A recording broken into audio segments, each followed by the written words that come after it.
Hi hello ನಮಸ್ತೆ ರೀ ಎಲ್ಲರೂ ಹೆಂಗದಿರಿ ಆರಾಮದಿರೇನು? ನಾವು ಆರಾಮದೀವಿ ನೋಡ್ರಿ. ನೀವು ಎಲ್ಲರೂ ಆರಾಮದಿರಿ ಅಂತ ಭಾವಿಸ್ತಾ ಇವತ್ತಿನ ಲಾಗ್ನ ಸ್ಟಾರ್ಟ್ ಮಾಡಿದ್ವಿ. ಬರೀ ಇದು ಸೋಮವಾರದ ಲಾಗ್ ನೋಡ್ರಿ. ಬೆಳಗ್ಗೆ ಆಲ್ಮೋಸ್ಟ್ ಎಲ್ಲ ಕೆಲಸ ಆಗೈತಿ, ನಾಷ್ಟಕ್ಕೆ ರೆಡಿ ಮಾಡ್ಬೇಕ್ರಿ.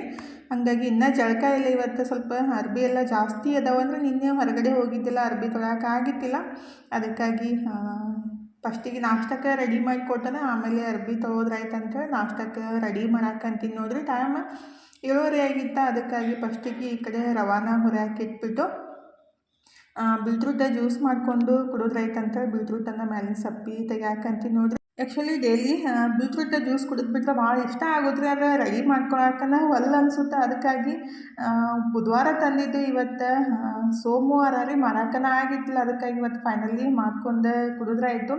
ಇಲ್ಲಾಂದ್ರೆ ನೆನಪಾಗಂಗಿಲ್ಲ ರೀ. ಮತ್ತು ನಾಷ್ಟದ ಗಡಿಬಿಡಿ ಒಳಗೆ ಅದನ್ನ ಮಾಡೋಕ್ಕನ ಒಲ್ಲ ಅನಿಸ್ಬಿಡುತ್ತೆ. ನಾಷ್ಟ ರೆಡಿ ಆದಮೇಲೆ ಇನ್ನೇನು ಜ್ಯೂಸ್ ಮಾಡ್ಕೊಂಡು ಕುಡಿಯೋದು ಬಿಡು, ನಾಷ್ಟನ ಮಾಡಿಬಿಟ್ರಾಯ್ತು ಅಂತ ಅಂದ್ಕೊಂಡ್ಬಿಟ್ಟು ಮಾಡೋದನ್ನ ಬಿಟ್ಬಿಡ್ತಿದ್ರಿ. ಅದ್ರಾಗಿ ಮನೆ ಕ್ಲೀನ್ ಮಾಡಾಕಂತೀನಲ್ಲ, ಹಾಗಾಗಿ ಮಾಡೋಕ್ಕೂ ಬೇಸರ ಬಂದುಬಿಟ್ಟು ಮಾಡಿತ್ತಿಲ್ಲ. ಅದಕ್ಕಾಗಿ ಇವತ್ತು ಫೈನಲಿ ಮಾಡಿ ಕುಡ್ದೆ ಬಿಡ್ಬೇಕಂತ ಬೀಟ್ರೂಟನ್ನು ಸಪ್ಪೆಲ್ಲ ತೆಗೆದ್ಬಿಟ್ಟು ಕಟ್ ಮಾಡಾಕಂತೀನಿ ನೋಡ್ರಿ. ಈ ಕಡೆ ಹಂಗೆ ಉಪ್ಪಿಟ್ಟು ಮಾಡ್ಬೇಕಂತ ರವಾನು ಹುರಿಯಾಕಂತೀನಿ.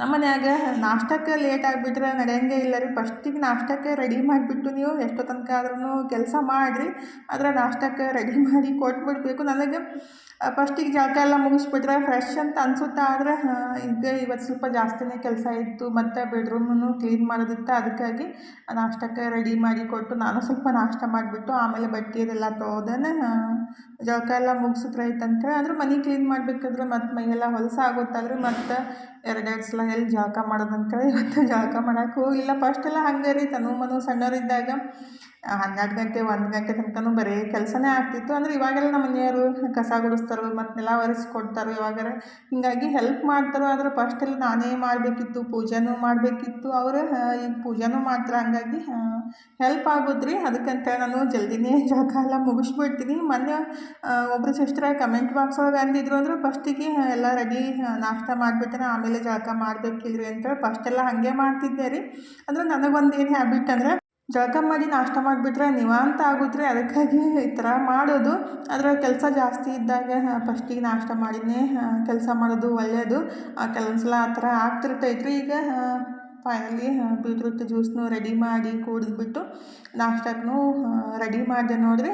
ಉಳ್ಳಾಗಡ್ಡಿಗೆಲ್ಲ ಹೋಗ್ಬಿಟ್ಟು ಉಪ್ಪಿಟ್ಟಿಗೂ ಒಗ್ಗರಣೆ ಹಾಕಿಬಿಟ್ಟು ಉಪ್ಪಿಟ್ಟನ್ನು ರೆಡಿ ಮಾಡಾಕತ್ತಿದ್ದೆ. ಈ ಕಡೆ ನನ್ನ ಮಗಳದ ಕೆಲಸ ಸ್ಟಾರ್ಟ್ ಮಾಡ್ಯಾರಿ. ಆದರೆ ಹೇಳಾಕತ್ತಿದ್ದೆ ನಾನು, ನಿನ್ನೆನೇ ಹೇಳಿದ್ದು, ಎಕ್ಸಾಮ್ ಮುಗಿದು ಇನ್ನು ಬುಕ್ಸ್ ಎಲ್ಲ ನೀಟಾಗಿ ಬೇಕಾಗಿದ್ದು ಬೇಡಾಗಿದ್ದು ಸಪ್ರೇಟ್ ಮಾಡಿಬಿಡು, ಸುಮ್ಮನೆ ಎಲ್ಲ ಗಬಾ ಹಾಕ್ಕೊಂಡು ಕುಂದ್ರೋದು ಬೇಡ ಅಂತಾರೆ. ಅಂದರೆ ಇವ್ರು ಏನು ಮಾಡ್ತಾರೆ, ಒಂದು ತೊಗೊಳಕ್ಕೆ ಹೋಗಿ ಎಲ್ಲ ಹರಿವಾಕಿ ಬಿಡೋದು, ಮತ್ತು ನೋಡಕ್ಕೂ ಸರಿ ಅನ್ಸಂಗಿಲ್ಲ. ಮತ್ತು ಅವು ನೀಟಾಗಿ ಈ ಥರ ಬೇಕಾಗಿದ್ದು ಸಿಗುತ್ತಲ್ರಿ. ಟೆಕ್ಸ್ಟ್ ಬುಕ್ ಅಂತೂ ಹಾಗೆ ಇಡು, ಯಾರಿಗಾರು ಕೊಡಾಕೆ ಬರುತ್ತೆ, ಯಾರಿಗಾದರೂ ಬೇಕಾಗಿದ್ರೆ ಹೇಳಿ ಅಂದರೆ ಟೆಕ್ಸ್ಟ್ ಬುಕ್ ಸೈನ್ಸ್ ಸ್ಟಾರ್ಟ್ ಮಾಡಿದ್ದು ಬುಕ್ಸ್ ಅದಾವಲ್ರಿ, ಹಾಗಾಗಿ ಅದನ್ನ ಕೊಡಾಕೆ ಬರುತ್ತಂತ ಆ ಬುಕ್ಸ್ ಎಲ್ಲ ಎತ್ತಿಟ್ಟು, ಮತ್ತು ಬ್ಯಾಡಾಗಿದ್ದು ಕ್ವಶನ್ ಪೇಪರ್ ಆಗಲಿ ನೋಟ್ಸ್ ಅವೆಲ್ಲ ಸಪ್ರೇಟ್ ಮಾಡಿ ಇಟ್ಬಿಡು ಅಂತ ಹೇಳಿದ್ದೆ ರೀ. ತನು ಅದನ್ನ ಕೆಲಸ ಮಾಡಾಕತ್ತಿದ್ಲು. ನಾನು ಈ ಕಡೆ ಬಟ್ಟೆ ತೊಳೆದು ಹಾಕಾಕಂತೀನಿ ನೋಡಿರಿ. ಬೆಡ್ರೂಮ್ ಎಲ್ಲ ಕ್ಲೀನ್ ಮಾಡಿಬಿಟ್ಟು ಬಟ್ಟೆ ಅಷ್ಟೇ ತೊಳೆದ್ಬಿಟ್ರಾಯ್ತಂತ. ಬೆಡ್ರೂಮ್ ಮ್ಯಾಲೆಲ್ಲ ಡಸ್ಟ್ ಮನು ಜಾಡಿಸ್ತಾರೆ ರೀ. ನಾನು ಇದರ ಸಾಮಾನು ಎತ್ತಿ ಕೊಡೋದು ಆ ಥರ ಎಲ್ಲ ಮಾಡಾಕತ್ತಿದ್ದೆ. ಮತ್ತೀಗ ಅರ್ಬಿ ಅಷ್ಟು ತೊಳೆದ್ಬಿಟ್ರೆ ಆಗುತ್ತಂತ ಅರ್ಬಿ ತೊಳೆದು ಬರೋಟ್ಗೆ ಟೈಮ್ 12 ಗಂಟೆ ಆಗಿ ಹೋಗಿದ್ರಿ. ಮತ್ತು ಹಸು ಆಗ್ಬಿಡುತ್ತಲ್ಲ ಎಲ್ಲರಿಗೂ. ಅದಕ್ಕೆ ನಾಷ್ಟಕ್ಕೆ ರೆಡಿ ಮಾಡಿ ಊಟಕ್ಕೆ ರೆಡಿ ಮಾಡಿ ಇಟ್ಟನ್ನೇ ಜಳಕಕ್ಕೆ ಹೋದ್ರಾಯ್ತು ಅಂತೇಳಿ ನನಗೂ ನಿವಾಂತ ಆಗುತ್ತೆ. ಅದಕ್ಕಾಗಿ ಮನು ಮೆಂತ್ಯ ಪಲಾವ್ ಮಾಡ್ರಿ ಮಮ್ಮಿ ಅಂತ ಅಂದಿದ್ದ. ಅದಕ್ಕಾಗಿ ಪಲಾವ್ ರೆಡಿ ಮಾಡಾಕಂತೀನಿ ನೋಡಿರಿ. ಇದನ್ನ ಸ್ವಲ್ಪ ಮಾಡೋಕೆ ಟೈಮ್ ಜಾಸ್ತಿ ಬೇಕಾಗುತ್ತೆ ರೀ. ನಮ್ಮ ಮನ್ಯಾಗ ಎಲ್ಲರಿಗೂ ಮೆಂತ್ಯ ಪಲಾವ್ ಅಂದರೆ ಜಾಸ್ತಿ ಇಷ್ಟ ಆಗುತ್ತೆ. ಅಂದರೆ ಡೈಲಿ ಮಾಡಿಕೊಟ್ರು ತಿಂತಾರೋ. ಆದರೆ ಮಸಾಲೆಲ್ಲ ರುಬ್ಕೊಂಡು ಅದನ್ನ ವಿಷಲ್ ಹೊಡೆದು ಆಮೇಲೆ ಬಿಟ್ಟು, ಅಂದರೆ ಮಿನಿಮಮ್ ಅಂದರೆ ಒಂದು ತಾಸು 1.5 ತಾಸು ಬೇಕಾಗುತ್ತೆ ರೀ ಟೈಮ್. ಅದಕ್ಕಾಗಿ ಈಗ ರೆಡಿ ಮಾಡಿ ಇಟ್ಬಿಟ್ರಾಯ್ತು. ಆಮೇಲೆ ಅದನ್ನ ಜಳಕ ಎಲ್ಲ ಮುಗಿಸಿ ಉಣ್ಣಾಕೂ ಬರುತ್ತೆ. ಮತ್ತು ನನ್ನ ಮಕ್ಳಿಗೆ ಜಲ್ದಿನೇ ಹಸು ಆಗ್ಬಿಡುತ್ತೆ. ಅದಕ್ಕಾಗಿ ರೆಡಿ ಮಾಡಾಕತ್ತಿದ್ದೀರಿ. ಎಲ್ಲ ರುಬ್ಬಿಟ್ಟು ಎಣ್ಣೆ ಒಳಗೆ ಹಾಕಿದ ತಕ್ಷಣ ಎಲ್ಲ ಸಿಡಿದು ಬಿಡುತ್ತೆ. ಸ್ವಲ್ಪ ಗ್ಯಾಸ್ ಜೋರು ಇದ್ಬಿಟ್ರೆ ಹಾಗಾಗಿ ಅದು ಅವಾಗನೇ ಒರೆಸ್ಬಿಟ್ರೆ ಚಲೋ, ಇಲ್ಲಾಂದ್ರೆ ಹಸಿರಾಗಿ ಹಾಗೆ ಕುಂತು ಬಿಡುತ್ತೆ. ಅದಕ್ಕಾಗಿ ಹಂಗೆ ಬಟ್ಟೆ ತೊಂದು ಒರೆಸಾಕತ್ತಿದ್ದೆ. ಅದು ಮತ್ತು ಹಂಗೆ ಸಿಡಿಯೋಕೆ ಸ್ಟಾರ್ಟ್ ಆಗ್ಬಿಟ್ಟಿತ್ತು. ಈಗಿದ್ರೆ ಒಗ್ಗರಣೆನೂ ರೆಡಿ ಮಾಡಿಬಿಟ್ಟು ಮಸಾಲೆ ಎಲ್ಲ ಹಾಕಿ ಕುದ್ಸಾಕಂತೀನಿ ನೋಡಿರಿ. ಅದನ್ನು ಸ್ವಲ್ಪ ಅದನ್ನ ಬೆನ್ಸ್ಕೊಂಡ್ಬಿಟ್ಟು ಆಮೇಲೆ ಅಕ್ಕಿ ತೊಳೆದಿಟ್ಟಿದ್ದೀನಿ, ಅದನ್ನ ಹಾಕಬೇಕು. ಆಲ್ರೆಡಿ ನಾನು ಮೆಂತ್ಯ ಪಲಾವ್ ಒಂದು 2 3 ಸಲನೂ ರೆಸಿಪಿನ ಶೇರ್ ಮಾಡಿದ್ದೀನಿ ರೀ. ಯಾರೆಲ್ಲ ಮಾಡಿರಿ ಅಂತ ಅಂದರೆ ಟ್ರೈ ಮಾಡಿರಿ ಅಂತ ಕಮೆಂಟ್ ಮಾಡಿರಿ. ಅಂದರೆ ಭಾಳ ಮಸ್ತ್ ಆಗುತ್ತೆ ಮತ್ತು ಹೆಲ್ದಿಯಾಗಿಯೂ ಇರುತ್ತಲ್ಲ ರೀ. ಮೆಂತ್ಯ ಸೊಪ್ಪು ಮೆಂತ್ಯ ಪಲ್ಯ ಸ್ವಲ್ಪ ಜಾಸ್ತಿನೇ ಹಾಕಿಬಿಟ್ಟು ಮಾಡಿರ್ತೀವಲ್ಲ, ಹಾಗಾಗಿ ಮತ್ತು ಎಣ್ಣೆ ಏನು ಜಾಸ್ತಿನೂ ಬೇಕಾಗಿಲ್ಲ. ಜಸ್ಟ್ 1-2 ಚಮಚದಷ್ಟು ಎಣ್ಣೆನ ಬಳಸ್ಬಿಟ್ಟು ಅರ್ಧ ಕೆಜಿ ಪಲಾವ್ ಆರಾಮ್ಸ್ರಿ ಮಾಡ್ಬೋದು. ಟೇಸ್ಟ್ನು ಚಲೋ ಇರುತ್ತೆ ರೀ. ಮತ್ತು ಮಕ್ಳಿಗೆ ಮಾತ್ರ ಯಾವುದೇ ಸೊಪ್ಪು ಮಸಾಲೆ ಎಲ್ಲ ಏನೂ ಸಿಗಂಗಿಲ್ಲ ರೀ. ಜಾಸ್ತಿನೇ ಎಲ್ಲ ಮಸಾಲೆ ಹಾಕಿರ್ತೀವಿ, ರುಬ್ಬಿಟ್ಟು ಮಾಡೋದ್ರಿಂದ ಟೇಸ್ಟ್ ಮಸ್ತ್ ಇರುತ್ತೆ ರೀ. ಅದನ್ನೇ ರೆಡಿ ಮಾಡಾಕತ್ತಿದ್ದೆ. ಇನ್ನು ವಿಡಿಯೋ ಎಡಿಟ್ ಮಾಡೋದು, ವಾಯ್ಸ್ ಓವರ್ ಕೊಡೋದು ಕೆಲಸ ಐತಿ. ಅದಕ್ಕಾಗಿ ಅದನ್ನೆಲ್ಲ ಮುಗಿಸ್ಬಿಟ್ಟನೆ ಆಮೇಲೆ ಜಳಕ ಮುಗಿಸಿ ಊಟ ಮಾಡೋದಂತ ವಿಚಾರ ಮಾಡಾಕತ್ತಿದ್ದೆ. ಏನಾರ ಮಾಡಿ ಮಮ್ಮಿ ನಮಗೀಗ ಅಡುಗೆ ಮಾಡಿ ಕೊಡ್ರಿ ಅಂತೇಳಿ ನಮ್ಮ ಮಕ್ಕಳದ ಇರ್ತೈತೆ ನೋಡಿರಿ. ಮಾಡಿದ ತಕ್ಷಣ ಬಿಸಿ ಇದ್ದಾಗಂತೂ ಎಲ್ಲರಿಗೆ ಯಾವಾಗ ತಿನ್ನಲಿ ಅಂತ ಆ ಥರ ಸ್ಮೆಲ್ ಬರೋಕೆ ಸ್ಟಾರ್ಟ್ ಆಗುತ್ತೆ ರೀ. ಅಂದರೆ ಪರಿಮಳ ಬರ್ತಾ ಇರ್ತೈತಿ. ಅದನ್ನ ಕುಕ್ಕರ್ ವಿಷಲ್ ಹೊಡೆದ ತಕ್ಷಣ ರೀ ಭಾಳ ಮಸ್ತ್ ಆಗುತ್ತೆ. ಖಂಡಿತ ಟ್ರೈ ಮಾಡಿರಿ. ಮಾಡಿದ್ದಿಲ್ಲ ಅಂದ್ರೆ ಆಲ್ರೆಡಿ ನಾನು ರೆಸಿಪಿನ ಶೇರ್ ಮಾಡಿದ್ದೀನಿ. ಫೈನಲಿ ರೆಡಿ ಮಾಡಿಟ್ಟು ವಿಡಿಯೋನ ಎಡಿಟ್ ಮಾಡಿ ವಾಯ್ಸ್ ಓವರ್ ಕೊಟ್ಟು ಅದನ್ನ ಸೇವ್ ಮಾಡೋಕೆ ಇಟ್ಬಿಟ್ಟು ಜಳಕ ಮುಗಿಸ್ಕೊಂಡು ಬಂದು ಫುಲ್ ಹಸಿವಾಗ್ಬಿಟ್ಟಿತ್ತು ರೀ. 1 ಗಂಟೆ ಆಗಿ 20 ನಿಮಿಷ ಆಗಿತ್ತು. ಇಷ್ಟೇ ಕೆಲಸ ಅಂತ ಅನಿಸುತ್ತೆ. ಟೈಮ್ ಹೆಂಗೆ ಹೋಗುತ್ತೋ ಗೊತ್ತೇ ಆಗಂಗಿಲ್ಲ. ಸ್ವಲ್ಪ ಜಾಸ್ತಿ ಕೆಲಸ ಇದ್ದಾಗ್ರಿ ಆಲ್ರೆಡಿ ಟೈಮ್ 1 ಗಂಟೆ 20 ನಿಮಿಷ ಆಗಿತ್ತು. ನಾನು ಮಸ್ತಾಗಿ ಪಲಾವ್ ಮತ್ತು ಮನು ಇದ್ರೆ ಕೋಸಂಬರಿ ಮಾಡಿ ಇಟ್ಟಿದ್ದಾರೆ. ಅಂದರೆ ರಾಯ್ತ ಅಂತೀವಲ್ಲ, ಮೊಸರು ಬಜ್ಜಿನೂ ಅಂತಾರೆ. ಮೊಸರು, ಸೌತೆಕಾಯಿ ಮತ್ತು ಉಳ್ಳಾಗಡ್ಡಿ, ಕೊತ್ತಂಬರಿ ಎಲ್ಲ ಹಾಕಿಬಿಟ್ಟು ಇಟ್ಟಿದ್ದಾರೆ. ನಾನು ಜಳಕ ಮುಗಿಸ್ಕೊಂಡು ಬರೋಕ್ಕೆ ಅವನು ಊಟ ಮಾಡಿದ್ದು, ನಾನು ಊಟ ಮಾಡಾಕತ್ತಿದ್ದೆ. ಊಟ ಮುಗಿಸ್ಬಿಟ್ಟು ಗುಬ್ಬಚ್ಚಿ ಸೌಂಡ್ ಮಾಡಾಕಂತ ಅಂತ ಅಕ್ಕಿ ಹಾಕಿದ ತಕ್ಷಣ ಬರಲೇ ಇಲ್ಲ ರೀ. ಆಮೇಲೆ ಸ್ವಲ್ಪ ಬಿಸಿಲಿತ್ತಲ್ಲ, ನೆಳ್ಳು ಬರೋಕೆ ಸ್ಟಾರ್ಟ್ ಮಾಡಿದ್ದು. ಅಂದ್ರೆ ನಮ್ಮ ಮನೆಯೊಳಗೆ ಅಕ್ಕಿ ಖಾಲಿಯಾಗಿದ್ದು ಸೊಸೈಟಿ ಅಕ್ಕಿ ರೀ. ಹಂಗಾಗಿ ಸಜ್ಜಿನ ಹಾಕಾಕತ್ತಿದ್ದೆ. ಆ್ಯಕ್ಚುಲಿ ಬೆಳಗ್ಗೆ ಒಂದು ಟೈಮ್ ಅಷ್ಟೇ ಹಾಕಿದ್ದು, ಮಧ್ಯಾಹ್ನ ಹಾಕೋಕೆ ಆಗಿತ್ತಿಲ್ಲ ರೀ. ಅಂದರೆ ಚೀಲ ಬಿಚ್ಚಿ ಸಜ್ಜಿನ ತಂದುಬಿಟ್ಟು ಹಾಕೋಕೆ ಆಗಿತ್ತಿಲ್ಲ. ಅದಕ್ಕಾಗಿ ಮಧ್ಯಾಹ್ನ ಟೈಮ್ದಾಗ ಹಾಕಿದೆ. ಅವನು ಖುಷಿಪಟ್ಟು ತಿಂತವು. ಜೋಳ ಮತ್ತು ಗೋಧಿ ತಿನ್ನಂಗಿಲ್ಲ ರೀ ಗುಬ್ಬಚ್ಚಿ. ಸಜ್ಜಿ ಮತ್ತು ಅಕ್ಕಿ ಅಷ್ಟೇ ತಿಂತಾವು.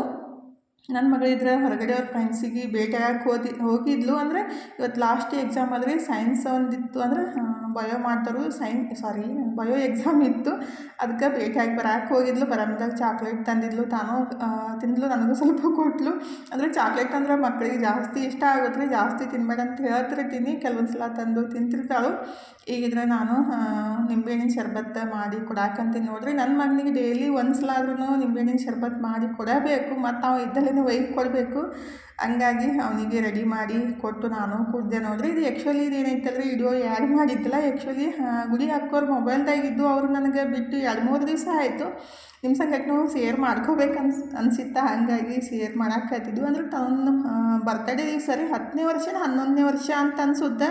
ತನು 10-11ನೇ ವರ್ಷಕ್ಕೆ ಭಾಳ ಹೈಟ್ ದಾಡ್ಸಿ ಇದ್ಲು ರೀ. ಅಂದರೆ ಅವ್ರ ಫ್ರೆಂಡ್ಸ್ ಎಲ್ಲ ಇಷ್ಟಿಷ್ಟೇ ಇದ್ರೂ ಅವ್ರಿಗಿಂತ ತಾನು 6 ತಿಂಗಳ ವರ್ಷ ಸಣ್ಣಕ್ಕಿದ್ರೂ ಅವ್ರಿಗಿಂತ ಡಬಲ್ ದಪ್ಪ ಮತ್ತು ಹೈಟ್ ಅನ್ನಿಸ್ತಿದ್ಲು. ಅವ್ರ ಅಜ್ಜಿ ಏನದಾರಲ್ರಿ ನಮ್ಗೆ, ಅಂದರೆ ನಮ್ಮ ಫ್ಯಾಮ್ಲಿ ಫ್ರೆಂಡ್ಸ್ ರೀ ಎಲ್ಲರೂ ಏನು ಬರ್ತಡೇನ ಸೆಲೆಬ್ರೇಷನ್ ಮಾಡಾಕತ್ತಿದ್ದೀವಲ್ಲ, ಅವ್ರ ಮೊಬೈಲ್ದಾಗಿದ್ದು. ಆ್ಯಕ್ಚುಲಿ ಅವ್ರು ಬಿಟ್ಟಿದ್ರೆ ವಿಡಿಯೋ, ಹಾಗಾಗಿ ನಾನು ಇಲ್ಲಿ ಕ್ಲಿಪ್ಪನ್ನು ಆ್ಯಡ್ ಮಾಡಿದ್ದು. ಅವ್ರಿಗೆ ನೋಡಿದಾಗ ನಮಗೂ ನೋಡಿದಾಗ ಖುಷಿ ಆಗುತ್ತಲ್ರಿ. ಮತ್ತು ಮೊಬೈಲ್ದಾಗಿದ್ದರೆ ಮತ್ತೆ ಮಿಸ್ ಆಗ್ತಾವಂತೇಳಿ ನಾನು ಇಲ್ಲಿ ಆ್ಯಡ್ ಮಾಡಿದ್ದು. ನಿಮಗೂ ಇಷ್ಟ ಆಗ್ಬೋದು.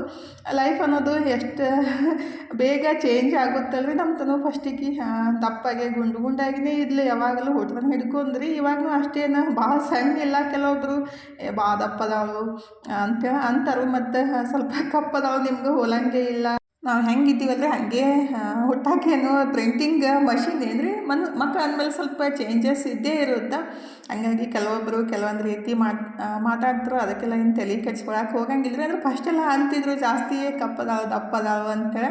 ಇವಾಗ ಪರವಾಗಿಲ್ಲ ರೀ. ಮಕ್ಕಳು ಬೆಳೀತಾ ಸಣ್ಣ ಆಗ್ತಿರ್ತಾರೆ. ಮತ್ತು ಭಾಳ ದಾಡ್ಸಿ ಆಗ್ತಾಳು, ಜಲ್ದಿ ಮದುವೆ ಮಾಡಿಕೊಡ್ರಿ ಅಂತ ಈ ಥರನೂ ಕೆಲವೊಬ್ರು ನಮ್ಮ ಹಳ್ಳಿ ಕಡೆ ಎಲ್ಲ ಮಾತಾಡ್ತಾರೆ. ಅಂದರೆ ಗಂಡ್ಮನೆ ಕಡೆ ಎಲ್ಲ ರೀ. ನಮ್ಮ ಅತ್ತಿನೇ ಅಂತಾರೆ, ಇಷ್ಟೆಲ್ಲ ದಾಡ್ಸಿಗಳು ಜಲ್ದಿ ಮದುವೆ ಮಾಡಿಕೊಡ್ರಿ, ಮುಂದೆ ವಯಸ್ಸಾದ್ಮೇಲೆ ಯಾರು ಮಾಡ್ಕೊತಾರೆ ಅಂತೇಳಿ ಈ ಥರನೂ ಎಲ್ಲ ಮಾತಾಡ್ತಾರೆ. ನನಗೆ ಆ ಥರ ಎಲ್ಲ ಕೇಳಿದಾಗ ಏನಪ್ಪ ಇವ್ರದ್ದು ಎಷ್ಟು ವಿಚಿತ್ರ ಮೈಂಡ್ ಸೆಟ್ ಐತಲ್ಲ ಅಂತ ಅನಿಸ್ತಿರ್ತೈತಿ. ಅಂದರೆ ಕೆಲವೊಬ್ರಿಗೆ ಗೊತ್ತಿರುತ್ತೆ, ನಮಗೂ ಆ ಥರ ಮಾತಾಡಿದಾಗ ಹರ್ಟ್ ಆಗ್ತಿರ್ತೈತೆ ರೀ. ಅವರು ಮಾತಾಡೋರಿಗೆ ಏನೂ ಮಾಡೋಕೆ ಆಗಂಗಿಲ್ಲ. ಮಾತಾಡೋರು ಮಾತಾಡ್ತಾನೆ ಇರ್ತಾರೆ. ಏನಕ್ಕ ಇದನ್ನೆಲ್ಲ ಎದಕ್ಕೆ ಹೇಳಾಕತ್ತಿ ಅಂತ ಅನ್ಬೋದು ನೀವು. ಅಂದರೆ ನನ್ನ ಥರನೇ ಕೆಲವೊಬ್ಬರಿಗೆ ಆ ಥರ ಅನಿಸಿರ್ತೈತಿಲ್ಲ, ಹರ್ಟ್ ಆಗ್ತಿರ್ತೈತಿ. ಅವ್ರ ಮಕ್ಕಳಿಗೆ ಅವರು ಎಜುಕೇಷನ್ ಕೊಡಬೇಕು ಮತ್ತು ಚಲೋತ್ನಾಗ ಬೆಳೆಸ್ಬೇಕು, ಅವ್ರ ಕಾಲ ಮೇಲೆ ಅವ್ರಿಗೆ ನಿಂದ್ರಿಸ್ಬೇಕಂತ ಎಲ್ಲ ತಾಯಿ ತಂದೆಗೆ ಆಸೆ ಇರುತ್ತೆ ರೀ. ಆದರೆ ತಂದೆ ತಾಯಿ ಏನು ಮಾಡ್ತಾರೆ, ಮಕ್ಕಳು ಬಗ್ಗೆ ಕೆಲವೊಬ್ಬರು ಈ ಥರ ಎಲ್ಲ ಮಾತಾಡಿದಾಗ ಕಮೆಂಟ್ ಅಂದ್ರೆ ಹಳ್ಳಿ ಸೈಡ್ ಅಂತೂ ಸ್ವಲ್ಪ ಜಾಸ್ತಿನೇ ಮಾತಾಡೋದು ರೀ. ಹಾಗಾಗಿ ಮಾತಾಡಿದಾಗ ಏನೈತಿಲ್ಲ ಹರ್ಟ್ ಆಗಿಬಿಟ್ಟು ಇಲ್ಲ ಜಲ್ದಿ ಮದುವೆ ಮಾಡ್ಕೊಡೋಣ ಅಂತ ಅಂದ್ಕೊಂಡ್ಬಿಟ್ಟು ಮದುವೆ ಮಾಡಿಕೊಟ್ಟು. ಅಂದ್ರೆ ನಮಗೂ ಅಷ್ಟೇ ರೀ, ನಮ್ಮ ತಾಯಿನೂ ಮಂದಿ ಹಂಗೆ ಅಂತಾರೋ ಮಂದಿ ಹಿಂಗೆ ಅಂತಾರೆ ಅಂತೇಳಿ 14-15 ವರ್ಷಕ್ಕೇ ಮದುವೆ ಮಾಡಿಕೊಟ್ರು. ಏನೂ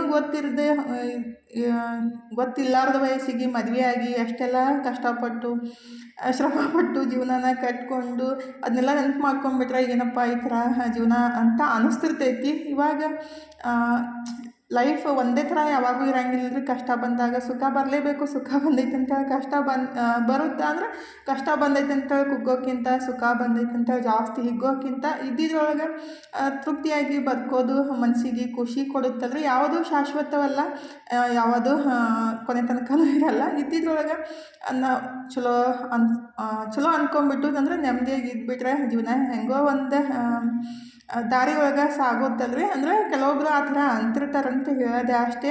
ಏನಾದರೂ ಮಿಸ್ಟೇಕ್ ಅಂದರೆ ತಪ್ಪಾಗಿ ಮಾತಾಡಿದರೆ ಕ್ಷಮೆ ಇರಲಿ. ಅಂದರೆ ಒಬ್ಬೊಬ್ಬರು ಮಾತಾಡಿದಾಗ ಏನಿಲ್ಲ ಅವರು ಆ ಥರ ಅಂದಿರ್ತಾರೋ ಇಲ್ಲ ಹಿಂಗಂತಿ ಹಂಗಂತಿ ಅಂತನೂ ಆ ಥರನೂ ಅಂತಾರೋ. ಏನೂ ಮಾಡೋಕ್ಕಾಗಂಗಿಲ್ಲ ರೀ. ಇವತ್ತು ತನೂ ಅಡುಗೆ ಮಾಡಿ ಕೊಡಾಕಂತಳು ಹೆಣ್ಮಕ್ಳು ಇದ್ಬಿಟ್ರೆ ಯಾವಾಗಾದ್ರೂ ಒಂದು ಸಲ ಅಡುಗೆ ಮಾಡಿ ಕೊಟ್ಟರೆ ಜಾಸ್ತಿನೇ ಖುಷಿ ಆಗುತ್ತಲ್ರಿ. ನನಗೂ ಕೆಲಸ ಮಾಡಿ ಬೇಸರ ಅಂತ ಅನ್ಸಾಕತ್ತಿತ್ತು. ಅಡುಗೆ ಮಾಡಮ್ಮ ಅಂತಂದಿದ್ದೆ. ಚಪಾತಿ ರೊಟ್ಟಿ ಬರ್ತಾವೆ ಖರೆ ರೀ, ಗ್ಯಾಸ್ ಇದ್ದಿದ್ದೆಲ್ಲ ಖಾಲಿ ಆಗ್ಬಿಡುತ್ತೆ. ಅಂದರೆ ಒಂದು ಚಪಾತಿ ಮಾಡೋಕೆ ಮಿನಿಮಮ್ ಒಂದು 4-5 ನಿಮಿಷ ತೊಗೊತಾಳು. 10 ನಿಮಿಷ ಒಳಗಡೆ ನಾನೇ ಎಲ್ಲರಿಗೂ ಚಪಾತಿ ಮಾಡಿ ಮುಗಿಸ್ಬಿಡ್ತೀನಿ. ಹಾಗಾಗಿ ಜಾಸ್ತಿ ಚಪಾತಿ ರೊಟ್ಟಿ ಹಚ್ಚಂಗಿಲ್ಲ ರೀ. ಆದರೆ ಏನಾದರೂ ಸ್ಪೆಷಲ್ ಮಾಡಬೇಕಂದ್ರೆ ಪಲ್ಯ ಆಯಿತು ಮತ್ತು ಈ ಥರ ಎಲ್ಲ ಟೇಸ್ಟಾಗಿ ಮಾಡ್ತಾರೆ. ಅಂದರೆ ಚಪಾತಿ ರೊಟ್ಟಿ ಏನು ಸ್ವಲ್ಪ ದಪ್ಪ ದಪ್ಪಾಗಿ ಮಾಡ್ಕೊತೀಂದ್ರೂ ನಡೆಯುತ್ತೆ. ಆದರೆ ಎಲ್ಲ ಥರ ಅಡುಗೆ ಬಂದುಬಿಟ್ರೆ ಚಲೋನೇ ಅಲ್ರಿ. ಹಾಗಾಗಿ ಫೈನಲಿ ಪಲ್ಯ ಮಾಡಿದ್ಲು. ನಾನಿದ್ರೆ ಚಪಾತಿ ಮಾಡಾಕಂತಿದ್ದೆ ರೀ. ಇವತ್ತು ನಾಯಿಗೆ ಮಧ್ಯಾಹ್ನ ಊಟಕ್ಕನ ಹಾಕಿದ್ದಿಲ್ಲ. ಹಾಗಾಗಿ ಬೆಳಿಗ್ಗೆ ಅನ್ನ ಅಷ್ಟು ಹಾಕಿದ್ದು. ಫಸ್ಟಿಗೆ ಚಪಾತಿ ಮಾಡಿಬಿಟ್ಟು ನಾಯಿಗೂ ಹಾಕಂತೇಳಿ ಕೊಟ್ಟು ನಾನು ಈ ಕಡೆ ಚಪಾತಿ ಮಾಡಾಕಂತಿದ್ದೆ ರೀ. ಮಧ್ಯಾಹ್ನ ಊಟಕ್ಕನ ಹಾಕಿತ್ತಲ್ರಿ, ಕರಿದು ಏನಿತ್ತಲ್ಲ ನಾಯಿ ಅಲ್ಲಾಕನ ಸ್ಟಾರ್ಟ್ ಮಾಡಿಬಿಟ್ಟಿತ್ತು. ಆಗಲೇ 5 ಗಂಟೆ ಆಕ್ರಿ. ಅದಕ್ಕಾಗಿ ಫಸ್ಟಿಗೆ ಅವಕ್ಕೆ ಊಟಕ್ಕೆ ಹಾಕಿಬಿಟ್ಟನೆ ನಾವು ಊಟ ಮಾಡಿದ್ರೆ ಐತಂತೇಳಿ. ಹೀಗಿದ್ರೆ ನಮ್ಮ ಮನೆಯವರು ಮತ್ತು ಮನೂ ಊಟ ಮಾಡಿದೆ. ನಾನು ಇನ್ನು ಊಟ ಮಾಡಾಕಂತೀನಿ. ನನ್ನ ಮಗಳಿದ್ರೆ ಆಮೇಲೆ ಮಾಡ್ತಾಳಂತ. ಹಂಗಾಗಿ ನಾನು ಪ್ಲೇಟ್ ಹಚ್ಕೊಂಡು ಊಟ ಸ್ಟಾರ್ಟ್ ಮಾಡಿದ್ದೀನಿ ನೋಡಿರಿ. ಊಟ ಮಾಡೋದು ಬರೀ ಮಮ್ಮಿ ಪಲ್ಯ ಟೇಸ್ಟ್ ಹೆಂಗಾಗೈತಿ ಹೇಳಂತ ಹೇಳಾಕತ್ತಿದ್ಲು. ಇವತ್ತಿನ ವಿಡಿಯೋನು ಇಲ್ಲೇ ಮುಗಿಸು ಅಂದರೆ ಇವತ್ತಿನ ವಿಡಿಯೋ ಹೆಂಗೆ ಅನ್ನಿಸ್ತಂತ ಕಮೆಂಟ್ ಬಾಕ್ಸ್ ಒಳಗೆ ಹೇಳೋದು ಮರೆಯೋಕೆ ಹೋಗಬೇಡ್ರಿ. ವಿಡಿಯೋ ಇಷ್ಟ ಆಗಿದ್ರೆ ಲೈಕ್ ಮಾಡಿ, ಶೇರ್ ಮಾಡಿ, ಸಬ್ಸ್ಕ್ರೈಬ್ ಮಾಡಿಕೊಂಡು ಸಪೋರ್ಟ್ ಮಾಡಿರಿ. ಥ್ಯಾಂಕ್ ಯು ಫಾರ್ ವಾಚಿಂಗ್ ರೀ. ಬಾಯ್ ರೀ. ಮತ್ತೆ ಹೊಸ ಲಾಗ್ ಜೊತೆಗೆ ಸಿಗೋಣ ರೀ.